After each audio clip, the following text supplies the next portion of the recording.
بسم اللہ الرحمن الرحیم۔ السلام علیکم۔ کافی عرصہ بعد کافی دنوں بعد میں یہ ویڈیو بنا رہا ہوں۔ اس ویڈیو میں اچانک میرا ذہن جو تھا وہ سوچ رہا تھا کہ جب بھی مسلمانوں کو جنگ میں لڑائی کی بات ہوتی ہے، مسلمانوں کے لیے کسی مشکل وقت کا ذکر ہوتا ہے، تو ہم جلدی سے 313 کو یاد کرتے ہیں کہ ایک وہ بھی وقت تھا جب نبی پاک صلی اللہ علیہ وسلم نے اپنے 313 فوجیوں کے ساتھ ایک اپنے سے بڑی فوج کو شکست دی تھی۔ اس وقت یہ تھا، اس وقت وہ تھا۔ تو آج ہم اتنی بڑی تعداد میں ہو کے بھی کیوں مار کھا رہے ہیں؟ تو سب سے پہلے تو میں ایک حدیث کا لب لباب میں آپ کو بتاتا ہوں کہ حدیث پاک ہے کہ قیامت کے قریب ایک وقت ایسا ہے کہ مسلمان تعداد میں تو بہت زیادہ ہوں گے، لیکن ایمان کی حیثیت سے وہ بہت کمزور ہوں گے، دشمنان اسلام غالب آ جائیں گے۔ ایک تو اس نظریے سے جو آج مسلمانوں کے حالات ہیں، وہ نبی پاک صلی اللہ علیہ وسلم کے الفاظ جو تھے وہ سچ ثابت ہو رہے ہیں، پورے ہو۔ اور اگر ہم بات کرتے ہیں 313 سپاہیوں والی، ہم یہ ضرور دیکھتے ہیں کہ نبی پاک صلی اللہ علیہ وسلم کے ساتھ 313 تھے اور دوسری طرف ایک بڑی فوج تھی۔ 313 فوج والے جو حصہ تھا، یعنی کہ نبی پاک صلی اللہ علیہ وسلم کے ساتھی جو تھے وہ جیت گئے، وہ فاتح ہوئے اپنے سے بڑی فوج۔ لیکن وہ کیسے ہوا؟ ان کے اندر ایمان کی طاقت تھی، ان کے اندر وفاداری تھی، ان کے پاس جدوجہد تھی، ان کو اللہ پہ یقین تھا، تقویٰ تھا، وہ اللہ کے راستے پہ وہ نبی پاک صلی اللہ علیہ وسلم کے پیچھے کھڑے تھے، پوری ایمانداری کے ساتھ، وفاداری کے ساتھ، جذبے کے ساتھ، جوش کے ساتھ۔ لیکن موجودہ صورتحال میں آپ یہ دیکھیں کہ آج کے وقت میں مسلمان کہاں پہ کھڑے ہیں۔ مسلمان ایک بہت بڑی چیز کا نام ہے اور بہت زیادہ تعداد میں ہے، لیکن ہم صرف یہ دیکھیں کہ ہمارے پاکستان میں ایک طرف تو عمران خان صاحب اور دوسری طرف پاکستان میں بیٹھے غدار، پورا انڈیا، پورا امریکہ، پورا اسرائیل، برطانیہ، یورپ، یہ سبھی پاکستان کے خلاف۔ پاکستان کے خلاف کیوں ہیں؟ اس کے پیچھے ایک بہت لمبی اور سالوں پرانی ایک سٹوری ہے جو شروع ہوتی ہے 1948 سے۔ یہودیوں کا، اسرائیل کا جو پہلا وزیر اعظم تھا وہ پاکستان میں آئے تھے اور انہوں نے قائد اعظم سے ملاقات کی اور انہوں نے کہا کہ ہمیں پاکستان میں قونصلیٹ بنانے کی اجازت دی جائے۔ قائد اعظم صاحب نے ریفیوز کیا اور کہا کہ تم لوگ غاصب ہو فلسطین پہ، تم لوگ فلسطینیوں پہ ظلم کرتے ہو، تم چور ہو، تم نے ناجائز ریاست بنائی، تم نے ہتھیائی، تم نے قبضہ کیا، لہٰذا ہم تمہیں تسلیم نہیں کرتے اور اسی لیے ہم تمہاری قونصلیٹ کو بھی نہیں مانتے۔ اس وقت جو اسرائیل کا پہلا وزیر اعظم تھا، بین گورین اس کا نام تھا، اس نے اسرائیل واپس پہنچتے ہوئے اجلاس بلایا اور اجلاس میں اس نے کہا کہ پوری دنیا میں اگر کسی کو خطرہ ہے تو وہ پاکستان سے، کیونکہ پاکستان سے خطرہ تھا اسرائیل۔ اسرائیل نے 1948 سے منصوبہ بندی کی پاکستان کے خلاف۔ قائد اعظم صاحب گزر گئے، قائد اعظم کے جو ساتھی تھے وہ بھی گزر گئے۔ 3-4 سالوں میں یہ ساری پلاننگ ہوئی اور جو ہسٹری جانتے ہیں، جو ہسٹری پڑھتے ہیں، ان سب کا کہنا یہ ہے کہ قائد اعظم کو مارا گیا، قائد اعظم کے ساتھیوں کا قتل کیا گیا، جس کی سب سے بڑی مثال یہ ملتی ہے کہ جب قائد اعظم کو ایمرجنسی کے لیے ہاسپٹل لے کے جانا تھا تو اس وقت انہیں جتنی بھی ایمبولینس فراہم کی گئی تھی وہ سب کی سب خراب تھی، کوئی بھی چلنے کے لائق، جس کی وجہ سے تاخیر ہوئی اور قائد اعظم کا انتقال۔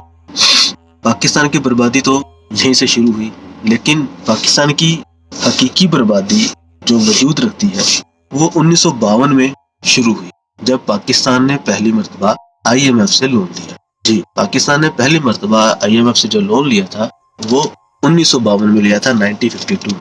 پاکستان کے جتنے بھی صدر آئے فوجیوں کے علاوہ، جن میں سے 1 یا 2 فوجیوں کا کردار صحیح نہیں رہا پاکستان کے حق میں، لیکن ان کے علاوہ جتنے بھی فوجی قیادت آئی انہوں نے پاکستان کو سٹیبل رکھنے کی کوشش کی، لیکن جو سول حکمران رہے پاکستان میں وہ سب کے سب غدار تھے۔ اس کا بھی ہمیں پتہ نہ چلتا اگر کوئی تیسری پارٹی تحریک انصاف کے نام سے وجود میں نہ آتی۔ ابھی جب لوگوں کو اس کے بارے میں علم ہوا، لوگوں نے ریسرچ کرنا شروع کی، پڑھنا شروع کیا، تب لوگوں کو معلوم ہوا کہ سچ کدھر ہے، حقیقت کیا، کون جھوٹا ہے، کون سچا ہے، حق پہ کون ہے، باطل کون۔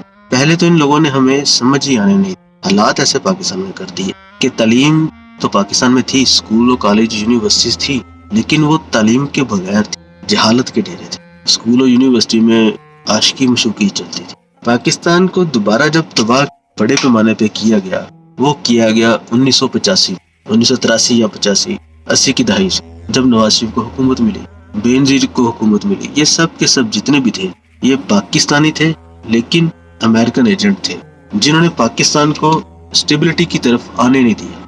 मदारस थे पाकिस्तान में, मदारस सब भी हैं, लेकिन मदारस को इन्होंने इस्तेमाल किया। कभी ज़िया ने इस्तेमाल किया, कभी भुट्टो ने इस्तेमाल किया, लेकिन ये जितने भी मदरसे थे, मदारिस थे, इन सबको पाकिस्तान के खिलाफ इस्तेमाल किया। लाल मस्जिद जो थी वो भी पाकिस्तान के खिलाफ थी। लोग कहते हैं मुशर्रफ ने ये काम गलत किया जो लाल मस्जिद पे हमला किया, लेकिन अगर आप हकीकत को देखें, तारीख पढ़ने वाले हैं, सच सुनना और सच बोलना पसंद करते हैं, तो आपको पता चलेगा कि लाल मस्जिद की बुनियाद क्या थी। नवाज शरीफ साहब आए, उन्होंने 1985 से पाकिस्तान को डिस्टेबलाइज करना शुरू कर दिया। आहिस्ता आहिस्ता आहिस्ता आहिस्ता वो उनको चोर कहते थे, पीपल्स पार्टी नून लीग को चोर कहती थी। फिर मुशर्रफ साहब तीसरी पार्टी बन के उभरे, इन्होंने नवाज शरीफ को जला वतन कर दिया। उसके बाद फिर जरदारी साहब आ, जब जरदारी साहब आए तो जरदारी साहब की हुकूमत में जो सबसे बड़ा काम हुआ वो ये था कि जरदारी साहब ने गैर मुल्कियों को पाकिस्तान में आने की इजाज़त दी और AK-47 जो गन्स थी, जो पाकिस्तानी कानून के मुताबिक एक साहिब हैसियत को एक गन कानूनी तौर पर रखने की इजाज़त है, लेकिन उसके लिए कुछ लाइसेंस वगैरह, कुछ जो प्रोसेस है उसका, उस रूल्स एंड रेगुलेशन के मुताबिक वो एक गन रख सकता। लेकिन जरदारी साहब की दौरे हुकूमत में वो जो गन थी AK-47 वो पानी की तरह लोगों में तकसीम की। फिर कराची के हालात सबके सामने रहे। फाटा में, बलोचिस्तान में, सरहद में जो मिसाइलिंग होती रही वो भी जरदारी साहब की दौरे हुकूमत में। जरदारी साहब की दौरे हुकूमत में ही नवाज शरीफ और जरदारी के दरमियान मफाहमत करार पाई और इन्हें ये प्रोजेक्ट दिया गया कि देखो, सिर्फ ज़्यादा नहीं तो 10 साल या 15 साल के लिए आप मजीद इसी तरह एक दूसरे को गलत कहो और हमारे साथ चलते रहो, तब तक हम अपना काम कर लेंगे। इनका बेसिकली काम था जो 1999 के बाद पाकिस्तान ने अपना एटमी असासा बना लिया था, अब ये उसे ज़ाया करना चाहता। उसको ज़ाया करने के लिए पाकिस्तान को IMF के चुंगल में फंसाना था, पाबंदियाँ लगानी थी। पाकिस्तान की जो ताकत है, फौजी अदारा, इस अदारे को कमज़ोर बनाना था, इसको गिराना था। हमारी फ़ौज में भी गद्दार हैं, ऐसा नहीं है कि हमारी फ़ौज साफ है, लेकिन वो गिने चुने गद्दार।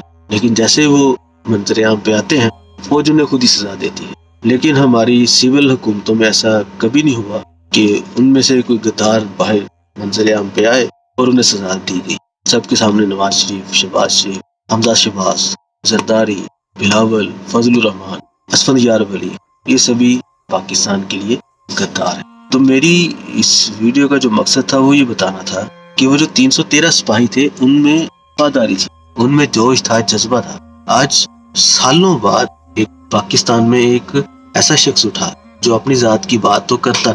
मैं ओवरसीज पाकिस्तानी हूँ, मुझे पता है कि पाकिस्तानियों को यहाँ पे कौन कौन से हालात देखना पड़ते हैं। जब हम दूसरे कंट्री के लोगों से मिलते हैं तब हमें क्या क्या मुश्किलात पेश आती, वो हमें किस तरह देखते हैं, हमें किस तरह ट्रीट करते, कैसे डील करते, कैसे सवाल करते हैं, कैसे देखते हैं, ये सभी चीज़ें मैं काउंट करता हूँ। सालों बाद 2013 में मुझे फख्र हुआ कि मैं पाकिस्तानी हूँ। वो फख्र करने की वजह थी राहिल शरीफ ने जो ऑपरेशन ज़रब-ए-अज़ब शुरू किया था, उसकी बुनियाद पर मैं फख्र करने लगा मैं पाकिस्तान। उसके बाद नवाज शरीफ साहब की जब हुकूमत आई, वो फख्र फिर से खत्म। वो फख्र दोबारा कब बहाल हुआ, जब 2017 के इलेक्शन, 18 के इलेक्शन, इमरान खान साहब जी उनकी हुकूमत आने के तकरीबन 2 साल बाद हालात जो थे मजीद वाज़ेह हो गए, स्क्रीन क्लियर हो गई, हम चीज़ों को मजीद वाज़ेह देखने लगे। तो मुझे ज़ाती तौर पे फख्र है कि हम पाकिस्तान। लेकिन अब क्या करें, इमरान खान की अपनी टीम में ऐसे गद्दार मौजूद हैं जो भी के कुछ ब्लैकमेल्स होते हैं, कुछ बिके हैं, कुछ ब्लैकमेल हो रहे हैं, इसलिए वो इमरान खान के साथ खड़े नहीं हो। जिसकी ताज़ा मिसाल है जनरल रिटायर्ड तारिक साहब, उनको बेंच के लिए मुतय्यन किया गया लेकिन बाद में उन्हें भी रोक दिया गया। तो ये सारी चीज़ें हमें इस तरफ इशारा देती हैं कि पाकिस्तान जो कि आलम इस्लाम में बहुत एक ऐसी ताकत है जो हौसले से लेस है, जिसकी फौज मजबूत है, महारत रखती है, हर जंग को लड़ने में, सुलझाने में बेहतर किरदार अदा करती है। ऐसे हालात में भी पाकिस्तान आज भी कमजोर है। क्यों? क्योंकि पाकिस्तान में गद्दार मौजूद है। एक तरफ अब इमरान खान और इमरान खान के साथ कुछ अवाम ये कुछ ही नहीं कर सकते क्योंकि इनके हाथ में, इनके इख्तियार में कुछ नहीं। वो जो पीछे बैठे पाकिस्तान की डोरियां कंट्रोल करते, जो पाकिस्तान को डील करते हैं, जिन्होंने पाकिस्तान के लिए किताबें लिखी, अपने वाज़ेह प्लान किताबों में शाया किए। चूँकि पाकिस्तान में तालीम की कमी है, लोगों को शऊर नहीं है, लोगों को समझ नहीं है, अपनी हालत से बेजार हैं लोग। हालात ऐसे हो गए पाकिस्तान, लोगों को बोलने की तमीज नहीं है। उन लोगों ने किताबें कैसे पढ़ सके, वो लोग किताबों से कैसे इल्म हासिल कर सके। उनको सिर्फ पेट की आग बुझाने में रुझा दिया है कि आप लोग सिर्फ अपने पेट की आग बुझाओ। सब कुछ होने के बावजूद पाकिस्तान में हर चीज की किल्लत है। बहुत कुछ है पाकिस्तान में, उसके बावजूद पाकिस्तान को बांध कर रखा गया, क्योंकि अल्लाह ताला ने कुछ खास करम किया है पाकिस्तान की जमीन पर। पाकिस्तान की जमीन में हर किस्म की नबातात पाए जाते हैं, मादनियत पाए जाते हैं। पाकिस्तान की जमीन जरखेज है, पाकिस्तान में ऑयल भी है, पाकिस्तान में गैस भी है, पाकिस्तान में सोना भी है, तांबा भी है, पीतल भी है, लोहा भी है, कोयला भी है, नमक है, सब कुछ है पाकिस्तान। लेकिन इन गद्दारों की वजह से जो पाकिस्तान की हुकूमतों में रहे, इन्होंने ऐसे ऐसे एग्रीमेंट साइन कर लिए, जो एग्रीमेंट जिसकी मुद्दत 5 साल या 4 साल या 3 साल थी, 5 साल से नीचे थी, इन गद्दारों ने वो एग्रीमेंट 20-20 साल के लिए कर दी, क्योंकि इन्होंने अपनी बारियां लगाई थी। पहले मैं, फिर तुम, फिर तुम, फिर मैं। इसी सिलसिले में, इसी चक्कर में साल गुजरते जाने थे और मुल्क जो था वो मफलूज होता रहा जा रहा। गद्दारों की पहचान करनी हो तो आप ये देखो कि जब भी पाकिस्तान में बात हुई डैम बनाने की, कालाबाग डैम बनना चाहिए, तो जितने भी लोग इस डैम के खिलाफ थे वो सभी गद्दार। दूसरी पहचान गद्दारों की करने के लिए जब खान साहब ने ये बयान दिया कि हम यूरोप के गुलाम नहीं हैं, हम अमेरिका के गुलाम नहीं हैं, तो सभी गद्दार अमेरिका के पीछे खड़े हो, अमेरिका के साथ खड़े हो। सिर्फ बुग्ज और सियासत। इमरान खान क्या हिंदुस्तान की बात करता है? इमरान खान क्या इसराइल के लिए लड़ाई कर रहा है? इमरान खान क्या अरब के लिए लड़ाई कर रहा है? वो पाकिस्तान के लिए लड़ाई कर रहा है। ये पाकिस्तानी होने के बावजूद दूसरे मुल्क के हक में खड़े हैं, पाकिस्तानी हुकूमत के खिलाफ। लोगों को अपने पेट की आग बुझाने की है। उन्हें नहीं गर्ज तालीम क्या है, उन्हें नहीं गर्ज शऊर क्या है, उन्हें नहीं गर्ज इदारे क्या है। वो सिर्फ अपने पेट की आग बुझाने के सिलसिले में इमरान खान को बुरा। बस दुआ है कि अल्लाह ताला पाकिस्तानियों के हाल पे, पाकिस्तान के हाल पे अपना रहम कर इन गद्दारों को सजा दे। लेकिन मुझे उम्मीद नहीं, क्योंकि पाकिस्तान की तकरीबन पूरी कौम में से 10-20% या 25% एक हिस्सा ऐसा है जो पाकिस्तान के लिए सोचता है। बाकी 70-75% जो पाकिस्तानी अवाम है वो सब जाहिल है, गद्दार है, धोखे हैं, मुनाफिक हैं, चोर हैं, बेईमान है।